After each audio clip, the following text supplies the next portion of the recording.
Let's go next to let's go to Schizo from North Carolina. Schizo, you're on the air. Hey, can you hear me? Yes, I can. Awesome. I had a question. So, in one of your episodes on May 3rd, you were talking about Esper withholding information to make money on a book. And you mentioned something. You had talked about you not agreeing with conservatism. Could you explain exactly what you mean by that? And I'm not a conservative. I'm just kind of wondering what your opinion is on it. You're saying what? Like, why am I not a conservative? You're saying that's the question. No, no. So you said you disagree with conservatism. I'm not a conservative. Yeah, I don't agree with conservative ideas. I'm a progressive. But are you saying like? I'm not sure I know Like what you're what in saying. particular? Because what you were talking about, you said something that the whole aspect. So the point you made was that Esper was basically like you could say that what he did, withholding that information, being treasonous. And I agree with that. That's an interesting point. And then you had said that this isn't conservatism. You disagree with conservatism.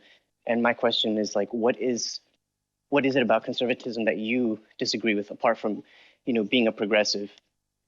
Oh, I guess you're asking me my political philosophy. I mean, I disagree Yeah. with the economic ideas of conservatism, and I disagree with the social ideas of conservatism. I think the economic ideas have been debunked empirically, and I think the social ideas are retrograde, antiquated, and completely the opposite of modernity. I mean, I don't know if I can lay out on every issue my political philosophy, but like my entire show is based on the idea that I'm a progressive and I think that those conservative ideas are bad and are bad for the country and bad for the people.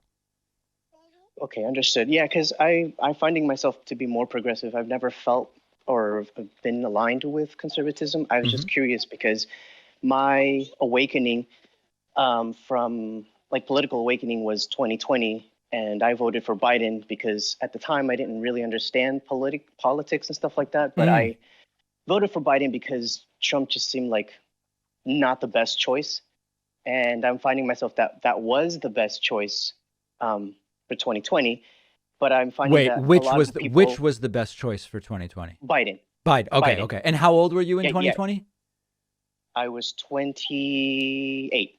Wow. So you could have voted in 2016 and you could have voted in 2012, but you didn't. Right. And there's a bit of a backstory that obviously I'm not going to go into for the time. But yeah, at the time, so yeah, I voted for Biden.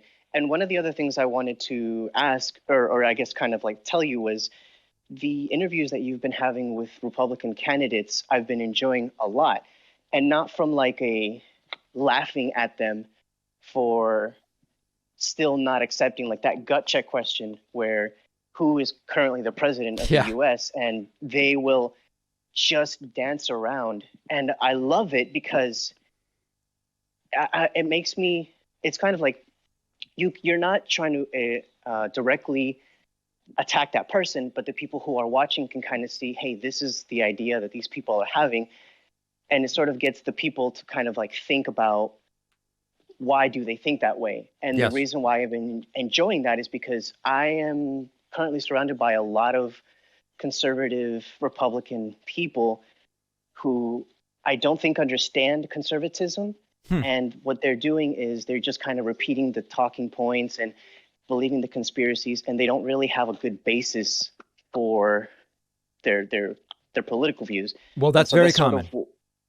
right. And I guess that's sort of my point is like why you disagree with it, because I kind of wanted your take on it, because I'm still like in that journey where I'm trying to understand, you know, politics in that way, Got and I it. didn't Well, know if you listen, I had. lay out all my political views on my show. Any clip you Right. find, that's me laying out my political views. So, Schizo from North Carolina, I very much appreciate the call.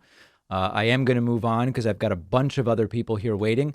Let's go next to Daniel from Texas. Daniel, welcome. What's on your mind today? Hey, David, can you hear me? Just barely, Daniel. What's going on? Sorry, I'll try to get closer to the mic. Now, I was just Sorry, trying to jumble this morning.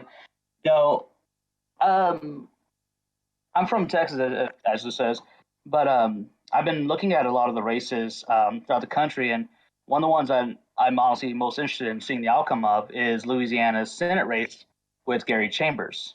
I was wondering what your thoughts might be about him, whether you think he has a chance to win, and his platform and all that.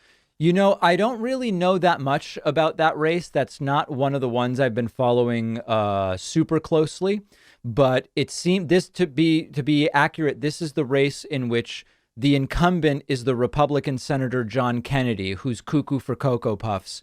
And then you've got Gary Chambers, and then there's a couple of other candidates as well, right? It's like a nonpartisan election that's done there. It's a bit of a different system. Yeah, kind of. From what I've been able to figure out, it's like basically, I guess all three are going to be running at the same time. Yeah. With Chambers being like just under the incumbent, the other two kind of like way off. Yeah, it looks like they have their primary on November 8th. And then it looks like the top two will go to sort of like the final election on December 10th. Yeah, listen, I don't know much about Gary Chambers. I know that John Kennedy is a disaster. So, I mean, it would be improper for me to say I support Chambers only because he's not Kennedy, because I don't really know anything about him. But Kennedy is not a good guy, and I support removing him. But I'd have to look more into the race to be able to say any more about it. Okay. Yeah. Oh, boy. All right. Now we're losing you, Daniel. The connection's going haywire, so I'm going to let you go.